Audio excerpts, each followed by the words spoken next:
Shadow the Hedgehog. Why does that name haunt me? And that gruesome image. Now, if you know me, you know I'm not exactly a fan of the Sonic the Hedgehog series. I mean, I do like games like Sonic Mania and Frontiers, but the overall series is not up to the standards when I do the Mario on the daily. However, I do have some favorite characters. You know, we got Vector the Crocodile, Espio the Chameleon, Blaze the Cat's pretty cool, and of course, Shadow the Hedgehog. For some reason, throughout my entire life, I always had a soft spot for this edgy bitch. And even though I never really played the games, over the years, I've come to realize that he's kinda cool. From his powers, to his backstory, to his attitude towards Sonic in general, it's just kinda cool seeing a serious character in the world of Sonic the Hedgehog where most of his friends are happy-go-lucky. And although we as fans got to explore that in the Shadow the Hedgehog game, it wasn't really that good. From what I've heard, from some people I heard it's a mixed bag, but I've yet to review it, and I've yet to play it, and I've yet to find a way to download it onto my Wii U. Funny how one day later I managed to get that on my Wii U. God, I really need to clean that. Personal struggles aside, after this, Edgy the Hedgie was thrown into Sonic 06, and that was a game that brought the franchise to interesting directions. Sonic Colored, Lost World, Generations. Really, after 06, Shadow wasn't used at all until Sonic Forces. Yes, I know. Forces review coming soon. I don't want to talk about Sonic Forces. But let's just say, although Shadow was a consistent character, the game's writing wasn't.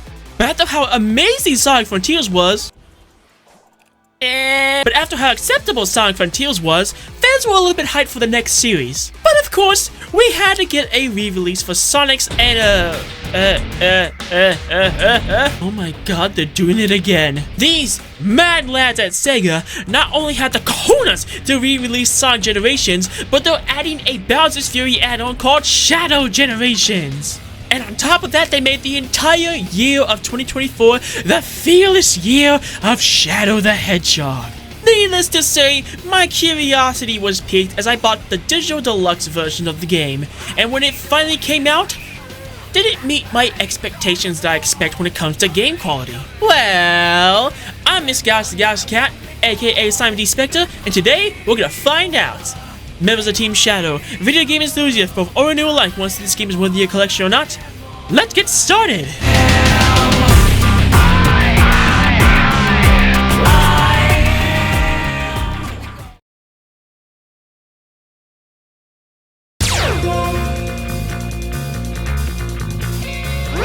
The story of Shadow the Hedgehog 2 Generations goes as follows.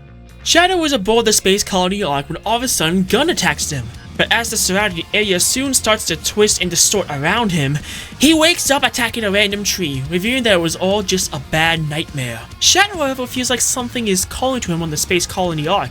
So with the help of Team Dark, so glad that they're getting screen time together again. Omega is definitely a standout. I'm not really an Omega fan, but I love his characterization here. They steal a rocket ship for Shadow as the gun commander allows Shadow to pass to the space colony Ark. And all of this is not even from the base game. I mean, it is on the PlayStation 5 version, which is why I'm mentioning it, but it's from a web series called Shadow Generations Dark Beginnings. Normally when it comes to the story, I don't count external media because it's not in the game itself. Around 99% of players gain the games years later are not going to look into this, but since it is in the base game of Shadow Generations on the PlayStation 5 version, that's why I'm mentioning it right now. However, the actual story goes as follows. Shadow is looking at Earth from the space colony Ark, finding nothing, with Rouge hoping that Shadow makes it back in time for Sonic's birthday. Because Team Dark agreed with Shadow that they'll help him get to the space colony Ark if he shows up for Sonic's birthday. Nice going, Rouge! Shadow's about to give up, when all of a sudden, a twisted kaleidoscope appears out of nowhere. It turns out that his suspicions were confirmed when Black Doom's eye shows out of freaking nowhere! After chasing him away, Shadow finds the fake Chaos Emerald when all of a sudden, the Time Eater shows up and sends him to the White Void. Dedicated to resuming his hunt for Black Doom, he returns to the space colony Ark, only to attain some what the hell? Now, this might look confusing for some people, but don't worry, I'll explain what it is in a bit. Shadow then encounters Black Doom, revealing that he's still alive somehow, and the temporal anomaly, aka the Time Eater, being the reason why he came back to life. He still wants Shadow to become part of the Black Arms, but Edgy the Hedgie refuses, vowing that he'll use his new powers to destroy Black Doom. Later on, he meets the sins of his own past, Dr. Gerald Robotnik and Maria Robotnik. He quickly deduces that they're from a different point in time, and maybe, just maybe, he could help them avoid their fates. Eventually, he meets up with Sonic and they both fight as they do in Sonic Generations. Shadow contemplates whether or not he wants to use the dark powers against him, only for that to be the reason why he lost. Sonic then takes the Chaos Symbol away from him, but in a brilliant 1000 IQ play, he actually takes the fake Chaos Symbol instead. Nice going, Shadow! So Shadow continues to get more powers and reclaims the Doom Wings for himself. Just in time too, because Black Doom is now fully powered and waiting for Shadow to make his appearance in the Radical Highway. Shadow reassures Maria that it's alright. He'll use this power to defeat Black Doom once and for all, as he heads towards the final battle. Black Doom then transforms into his true form, Devil Doom, and then evolves past it with Neo Devil Doom, but Shadow effortlessly defeats Black Doom once and for all, forever solidifying the Black Arms as nothing more but a vivid memory. The story then ends with Shadow getting his powers removed, and Maria and Gerald slowly return to their own timeline. Shadow contemplates whether or not he wants to use Chaos Control to keep them in one point in time to keep them alive forever, but Maria assures him that they accept their fate. So as they fade back into the timeline, Shadow heads off to find Sonic, as he sheds a single tear. So overall, I really like this story. But I wish it was more. What I mean is the fact that this is the only time we get to see Shadow interact with Maria and Gerald. I was really hoping that they will have more story bits attached to them. Like maybe they could be more involved and slowly learn about how these powers worked. I mean, Gerald deduces that Shadow grows power, so does Black Doom, so maybe we can have something like that implemented more often?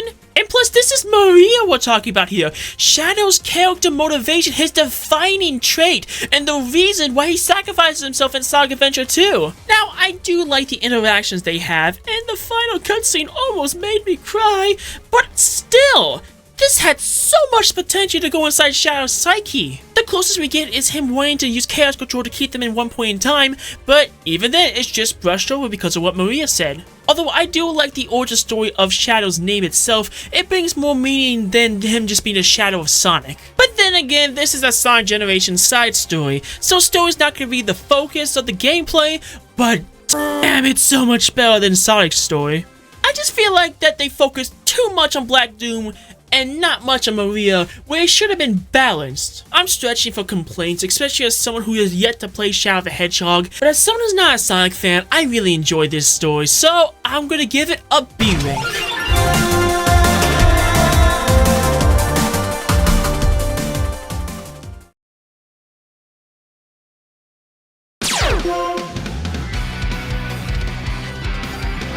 Graphics up next, and I like it!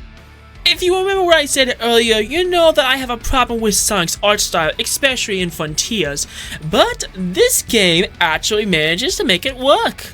From games like Sonic Heroes, to Sonic Forces, to whatever this game is, to even Frontiers. Shadow somehow managed to make this work whenever Sonic could in his base game. Then again, the only enemies that show up are like the paper origami things, so we don't really see any of the weird bosses. But it would be a crime not to talk about the Kaleidoscope Radical Highway stages. It is such a visual marvel. I don't know who the hell thought that this would be a great visual to pair with the Black Arms, but mwah, chef's kiss. And of course, we have White Space itself, looking absolutely fantastic with these gigantic palaces and slowly gaining more color the more you S-rank the stages. Especially when it turns all nice and red. It is such a visual marvel. Because of that, I'm just gonna give the graphics an A rank. Now, it's not perfect, mind you, but it's still eye-pleasing, it's still visually interesting, and fun to look through in the different levels. Especially if you try to play them over and over and over again S rank. But what I really love are the cutscene. Shadow has never looked so good than now. The animators really know how to animate a cutscene.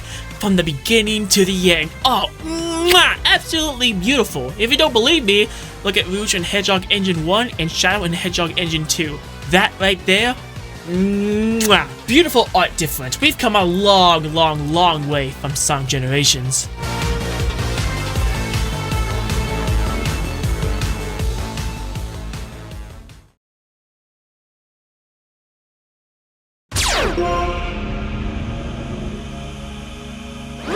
Content's up next, and I expect a lot considering what Frontiers brought to the table, and Shadow gives us a delicious meal.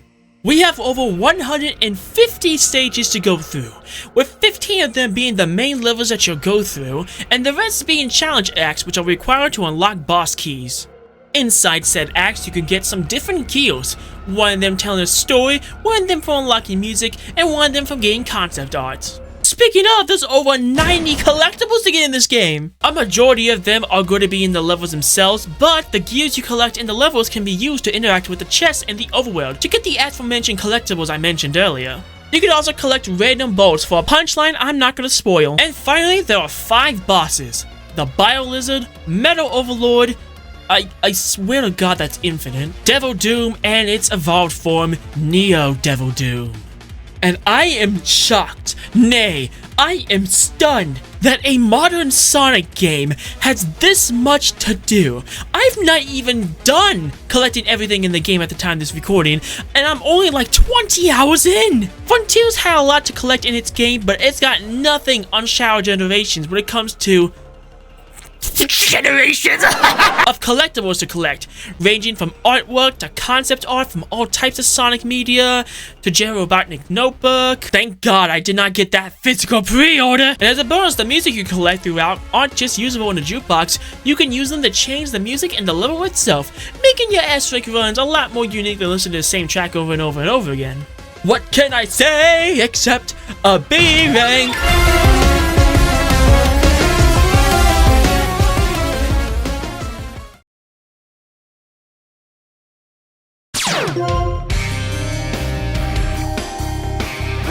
Next up is the bread and butter of all video games, the gameplay. It's your standard Sonic affair. You run fast, you goes fast, you lots of fast, you boots fast. Wahoo! However, Shadow has a completely different arsenal compared to what Sonic has to offer. First off, at his core, Shadow can use these spear attacks to stun his enemies. In addition, sometimes his homing attacks allow him to teleport. I don't exactly know how to activate this, but it's pretty cool, not gonna lie. So next time you feel like an enemy is over something and you feel like you can't attack it, don't be afraid to use a homing attack because then you'll teleport right to it. And finally, the best feature added to Shadow's moveset, Chaos Control! For 5 seconds, you can freeze the stage time as a whole, and it is so useful! Not only does it stop the clock, but it changes the environment in such a way that I never thought would be possible. For example, water and air-based platforms will be null, some dangerous objects like missiles will be frozen and be used as platforms, there's some light particles that you can ride on, and the bosses, if you're fast enough, you can get some extra damage to them. Chaos Control is so fun to use, especially when it comes to S-rank runs, and it's no wonder why Shadow likes to use them all the time. Now, I would be done if it wasn't for the fact that Shadow gets upgrades throughout the game. First off, we have Doom Sphere, a more powerful version of his normal Chaos Sphere attack. With this attack, he can lock onto his opponents. But after that, we got Doom Rush. For certain enemies, mainly the Black Arms, they can't be killed with a homing attack, so you have to hold on the square button to beat them up and throw them in the air. After that, it's kind of like the Laser Wisp from Sonic Colors, where you can choose where to throw your enemies, and it's practically unlimited, and it's super useful to use in S-rank runs. Next up is Doom Surf, or as I like to call it, Doom Manta. It's not exactly my favorite to use. It took me a while to get used to the controls, but if you press the left and right bumpers, you can do a spin attack. It's a bit finicky to control, a bit too floaty and a bit too fast, especially for a Sonic game. But Doom Morph, what the hell is this? I don't like what they're planning for Splatoon 4 because this is a downgrade to the main mechanics they have from Splatoon 1 through 3 and...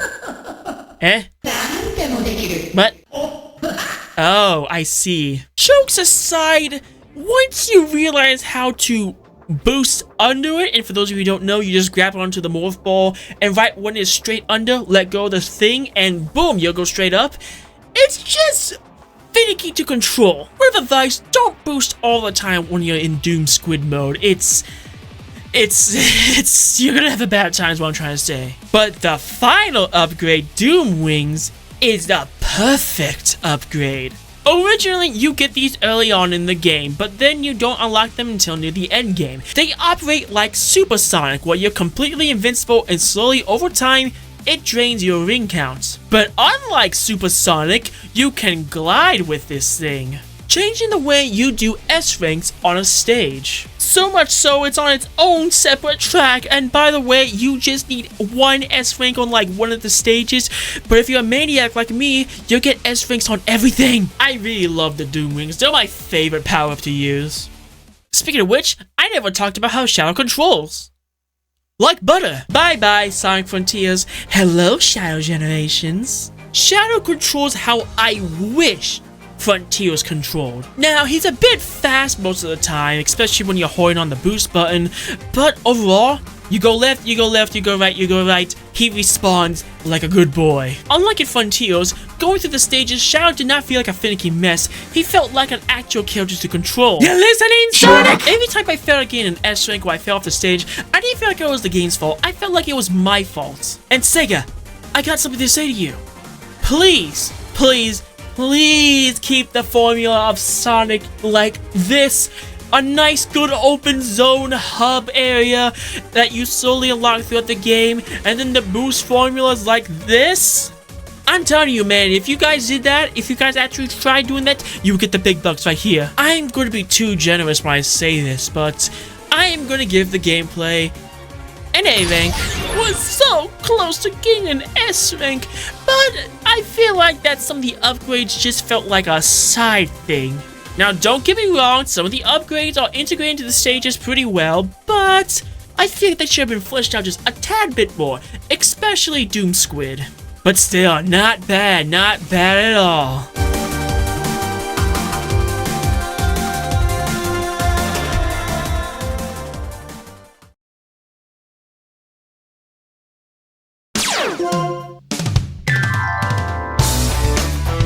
S rank. Nah, I'm just pulling your leg. A lot of these tracks are ripped straight from Shadow the Hedgehog itself, while a majority of the music is remixed from their respective games. But it's still a bop. Take a listen to the ARC's Act 1 and 2 themes.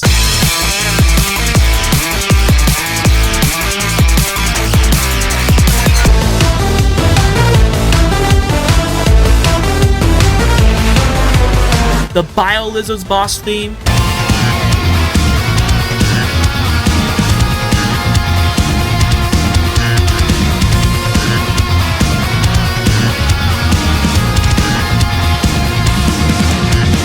White Space.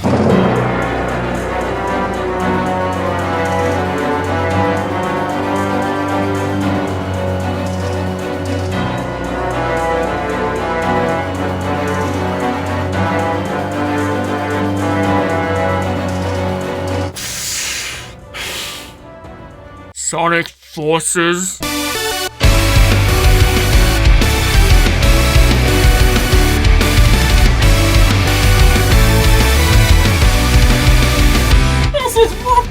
Should have been. And the best theme of the game? All hail Shadow! All hail Shadow! Heroes rise again! Obliterating everything that's not your friend! Nothing can stop you now! No ghost to bring you down! There's nothing left to lose! You win!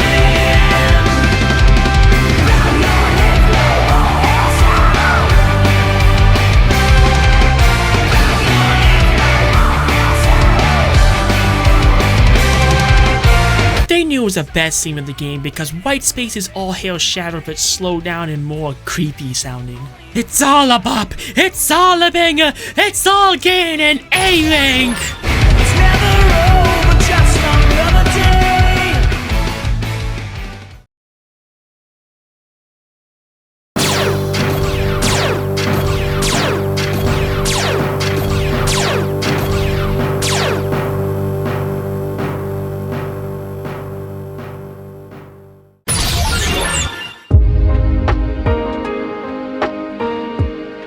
It feels so strange to have two Sonic games on this show with a grading higher than a C, but I am satisfied with the results.